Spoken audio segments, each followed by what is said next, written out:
Hey guys, in this video we're talking about how to remove water spots from exterior glass and really how to take care of the imperfections that appear on exterior glass in general. Now, I'm about to do something that is pretty difficult to show on camera, which is try to show you the water spots or the imperfections that are on the exterior of some of these windows, some of this exterior glass. So the things that I'm trying to distinguish between right here are water spots and what I would call freckling. The basic difference here are water spots, of course, are kind of that outline stained imperfection from a water droplet that was sitting on the paint, evaporated, the solids were left over, and it etched into the glass. The freckling are tiny, tiny, tiny little dots that appear all over the glass from basically like driving on the interstate and having tiny little minerals and stuff hit the glass over time. One of the easier places to see it is on the windshield. You've got that black like frame around the glass because that puts a little contrast in the picture and you can see it a little bit better. So if you look like right here, those are all water spots. Now, water spots come in varying degrees and varying varieties, and some of them come off with simple cleaning rather than polishing and doing everything that we're about to do here. But for the sake of this video, you're going to learn how to strip the glass completely and remove basically 100% of these water spots, as difficult as it may be. So what I'm about to do is teach you literally step by step how to remove water spots, no matter how hard they are or how etched they are. We're going to start off just by cleaning the exterior window. What I just sprayed is a dilution of Optimum No Rinse and distilled water. It basically is 1 capful of Optimum No Rinse and the rest filled with distilled water. Then I'm going to take my clay bar and I'm going to clay the window just like I normally would. Now I'm going to wipe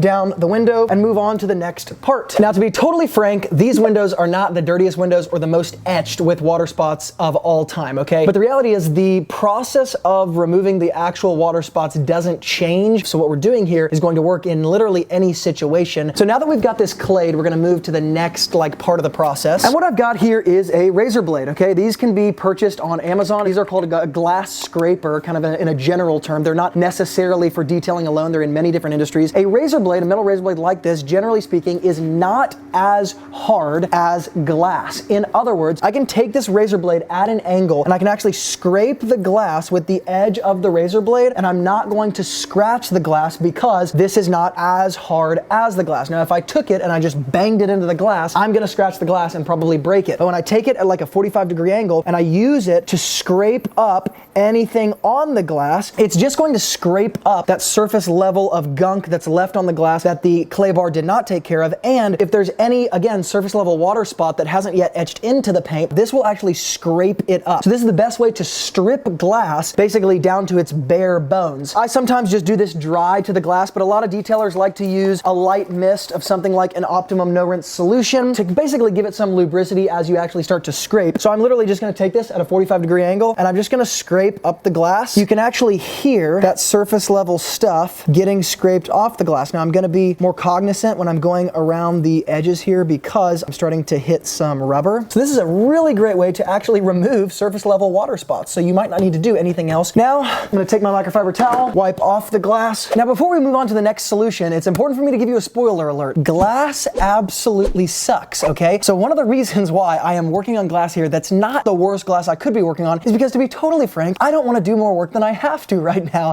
And because glass sucks so bad, I'd rather work on glass that's a little bit easier to deal with a few less water spots. Now, this is the point at which detailers start to freak out and they're like, man, I can't get this glass perfect. What am I gonna do? Because you've gone through clay barring it, you've gone through cleaning it with chemicals, you've gone through scraping it, and you've still got some water spots or imperfections on the glass. And you're like, no, I'm running out of tools. And you move straight to polishing the glass at this point, and then that still doesn't work. Well, before polishing the glass, I actually suggest moving to a little product that's very cheap and very easy to get called 4/0 steel wool. Basically, it's a measurement of how fine this is, okay? So this is steel wool that, just like we were talking about with the razor blade, is not going to scratch the glass when I rub it against the glass because it is not as hard as the glass and therefore it will not abrade the glass, okay? So I want you guys to see what this 4/0 steel wool looks like. It's just this really fine grade of steel wool. Now, a few things that I want to point out here. Number one, I don't like spraying liquid when I'm using the 4/0 steel wool because steel is going to rust over time. So the second you use liquid, you're gonna have to throw this away as soon as you use it. Secondly, when I introduce liquid on the glass and I'm rubbing like this, it actually becomes more difficult to see the imperfections that are left over because the liquid coupled with the steel wool that is actually shedding starts to blur your vision. So I'd rather just use it dry and take it over any part of the glass that I see the imperfections on until I see it removed. Now, we're about to get to what we do when you can't remove it with just this, but the third thing I want to point out about steel wool and why I kind of hate it is the fact that it sheds. So these tiny little fibers from this thin and and fine grade steel wool are coming off all over the rubber trim around here, the black trim here, and they're kind of tucking up under the rubber seal. And it's really kind of like a cleaning nightmare.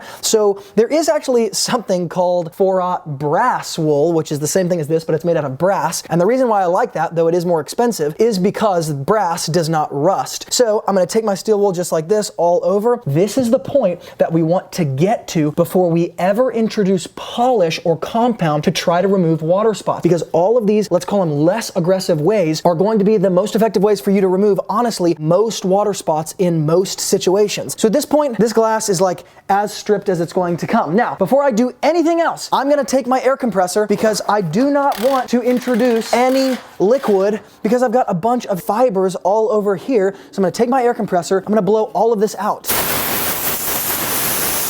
Okay, now at this point, we have got some seriously clean glass, totally stripped, and frankly, it looks really, really fantastic. The problem is water spots tend to hide in the shade, so I'm gonna pull you guys in here so you can see a few things. So check out the window here from a couple different angles. It looks absolutely unbelievable in the camera, right? You're like, oh my gosh, this is new glass. This is like amazing, okay? The reality is, it's actually not amazing. And when I take my light here to the glass, you can start to see the swirls surrounding the bulb of the light. There's a ton of scratches, a ton of swirls. Now that's not actually what we're addressing here. We're trying to address water spots. Now I want you guys to see, there's really not a lot of water spots actually left on this glass. Most of what is left on this glass are not water spots, but rather there are swirls, and then they are subtle freckles in the glass where the glass has been hit with some sort of probably tiny little rock on the interstate, and it almost breaks the glass in this tiny, tiny, tiny little microscopic way, and it appears almost like a freckle. Now, I can see a few water spots. For example, there's a little cluster of water spots right there. And so again, I'm just showing you that in the light, you can see a lot of imperfections. What's my point? Well, point number one is we just did a lot of work to this glass, and frankly, to most people, it probably looks amazing, right? And that might be what most of your customers are paying for, and you don't have to take it any step further, okay? But for the detailers who are trying to take things even a step further, I'm about to show you what to do, okay? And point number two is that in the shade, basically everything looks really good, right? But as soon as I take my swirl finder lights to this, you can see that on the glass there are lots of swirls, lots of freckles, lots of water spots. A lot of times it takes actual glass repair businesses with the proper tools to do that. So what we're about to introduce is some polishing in a very particular way. And once again, this might not take care of swirls or freckling, but this is going to take care of water spots, okay? So let's get into it. Now, what I've done is taped off the right side of the window because we're just gonna polish this side here. We're gonna leave this side unpolished. I've got a non-diminishing abrasive compound. It's called CSI, ceramics polish. It dusts at a pretty high level. So if you have a pad washer, the water will knock down the dusting a little bit. And then in terms of the machine I'm gonna be using, this is the Milwaukee M18, cordless, battery powered. It's a 15mm throw, 5-inch backing plate. And I've got a Lake Country microfiber cutting disc that's 5 inches around the backing plate here. Now, to put it simply, the reason I'm using microfiber is just because you don't want to use foam on glass, okay? It's not gonna be aggressive enough. So I'm gonna take this at a very medium level speed. Now, I want you guys to note, I am going to be putting a lot of pressure on the glass. Now, I'm not gonna be putting so much pressure that I break the glass and go through, and I'm not going to be moving up and down in a crosshatch pattern. I'm actually gonna be staying on the specific area that I'm working on for a pretty good period of time. That's kind of what it takes to polish the glass. So when I say that if you're dealing with really terrible water spots, this video is still relevant to you, because if you're at this point and you've done everything we've talked about in this video and you're still having terrible water spots, this is your last resort before you take it to, again, it's like a glass specialist. And the only thing that changes from what I'm about to show you is that you do what I'm about to do with maybe a little bit more force and more times until you actually get those water spots off. Because if I sit here long enough, I'm gonna pull the water spot off, but again, it might take you an hour to address the entire windshield. That's why glass sucks. So this same exact process from beginning to end of this video applies even with terrible, terrible glass. You just might have to put more time in and a little bit more elbow grease. Now I'm gonna take a little bit of distilled water and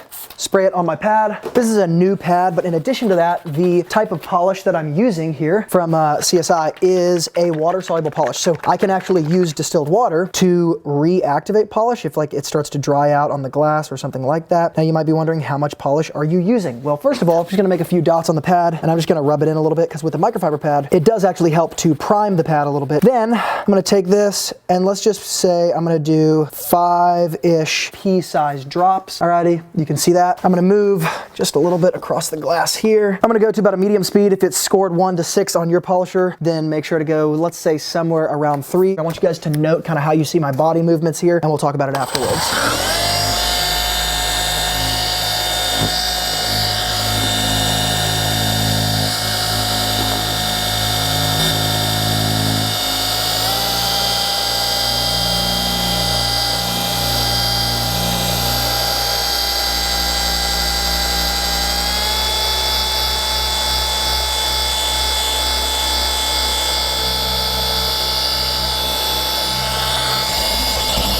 So I want to come in for the after result here and show you guys, well, we can back up and show you just a general area here. Can't really tell a difference. Let's take the light to it. You guys can see it looks fantastic here. This area that we polished well, we spent a lot of time on. Now I've circled a couple areas that did not get polished really. So check out the difference when we go to this first circle.